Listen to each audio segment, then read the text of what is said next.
Bueno, hasta aquí hemos visto unos ejemplos de distribuciones de probabilidad discretas, que son los más usados, no son los únicos modelos de probabilidad discretas, sino que son los, digamos, los que más aparecen de manera muy común. Vamos a adentrarnos ahora en los modelos de distribuciones de probabilidad continuas.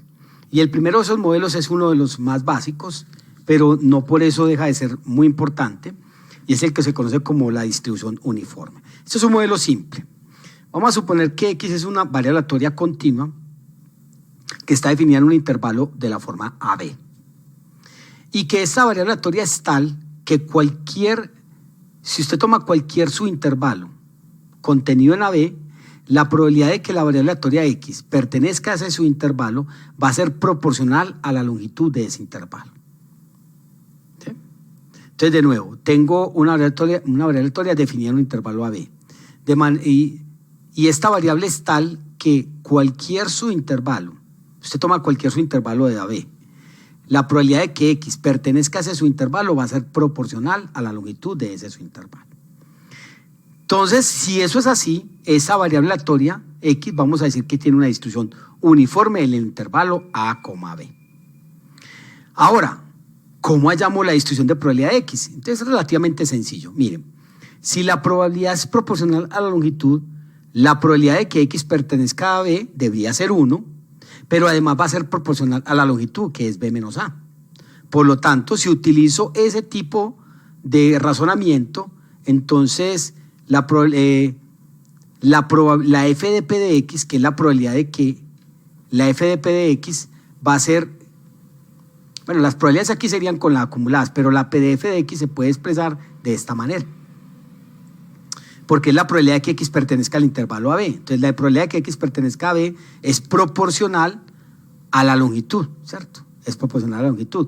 Pero si yo integro entre A y B esa función, entonces esa integral me tiene que dar 1.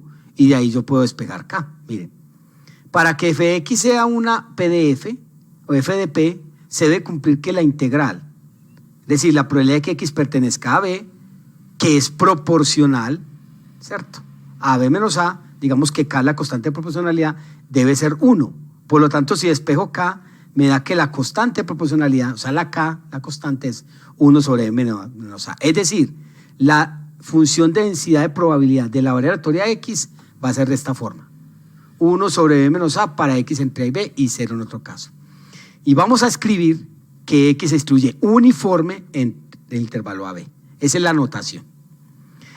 Ahora, si usted tiene una distribución de ese tipo, entonces usted puede verificar fácilmente que la media de X es A más B sobre 2 y que la varianza de X es B menos A al cuadrado sobre 2.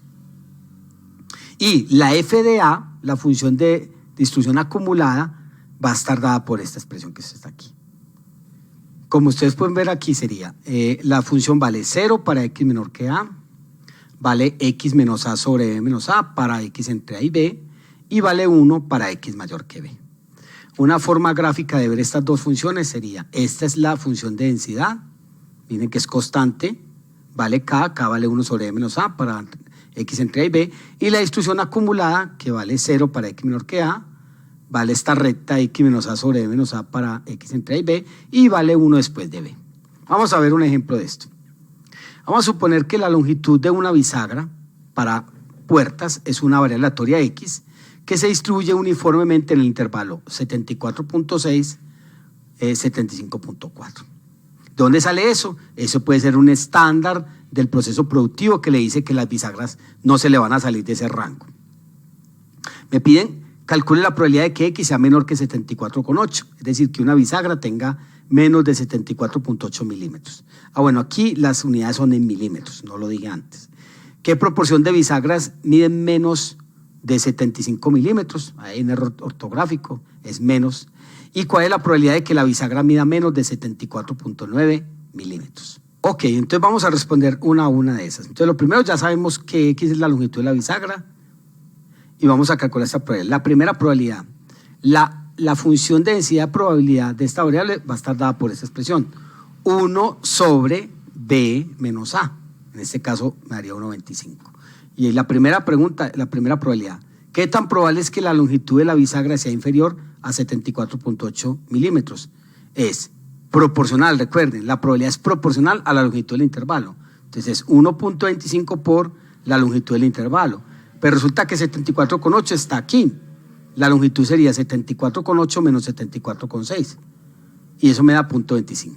Bueno, la B nos dice que qué proporción de bisagras mide menos de 75 milímetros. Eso se resuelve fácilmente con esta pregunta. X menor que 75 es proporcional a 1.25 a la longitud. De nuevo lo mismo, 75 menos esto.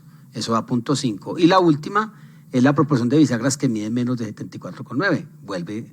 Funciona exactamente igual y nos da 0.375. Es decir, el 25% de las bisagras mide menos de 74,8. El 50% mide menos de 75 y el 37,5 mide menos de 74,9. Otro ejemplo.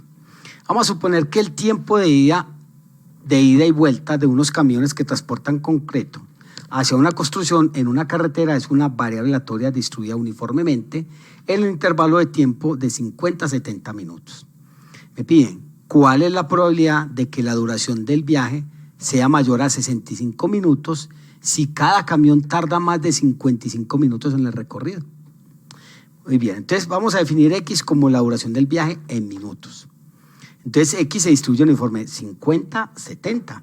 Ahora bien, ¿qué es lo que nos piden? Entonces, miren que las condiciones del problema. Dice que si cada camión tarda más de 55 minutos, ¿qué tan probable es que la duración del viaje sea mayor a 65 minutos? Entonces, esto, lo que ustedes ven aquí, es una condición sobre el problema.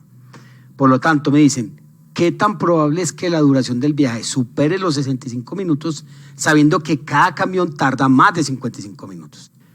Así las cosas, entonces, si definimos X como la variable que determina la duración del viaje en minutos, entonces sabemos que X se distribuye uniforme de 50 a 70, y lo que nos piden hallar finalmente es esta probabilidad. ¿Cuál es la probabilidad de que el recorrido, de que el viaje requiera más de 65 minutos, que el tiempo sea mayor, sabiendo que el tiempo ya es mayor de 55 minutos? Entonces, por definición, eso sería la probabilidad de la intersección, que son estos dos eventos, sobre la probabilidad de que condiciona. Ahora, esta intersección, ven ustedes en los reales, pues sería el intervalo más a la derecha, que tienen ustedes aquí, probabilidad de que X mayor que 65, sobre la probabilidad de que X mayor que 55. ¿Y eso cómo lo calculamos? Entonces, fíjense que como su variable X se distribuye uniforme, ¿cierto? Entonces, su variable X se distribuye uniforme en este intervalo, la función de densidad probabilidad de esa variable va a estar dada por esto, 1 sobre 70 menos 50. Y ahora, ¿cómo se calcula entonces la probabilidad de cualquiera de esos intervalos? Como la longitud. Entonces, esta probabilidad es igual a esta cantidad por la longitud del intervalo. Entonces, llevando esa expresión a este escenario, fíjense que la probabilidad de que X sea mayor que 65 es la longitud de ese intervalo, que sería de 65 a 70, 70 menos 65, sobre 20, que es esto. Y la probabilidad de que X mayor que 55 es la longitud de ese intervalo, que es de 55 a 70, entonces sería 70 menos 55 sobre 20. Y en total, aquí nos daría 5 sobre 15, que es un tercio. Eso es lo que nos está diciendo que es, que de todos los camiones que se demoran o que emplean tiempo de viaje en el tiempo de viaje más de 55 minutos, la tercera parte se demorará más de 65 minutos. Aquí falta una división, pero esa es la idea. Entonces, lo que sigue ahora es ver otros modelos de probabilidad más complejos, entre los cuales vamos a tener los modelos normales, exponenciales, los normales, entre otros.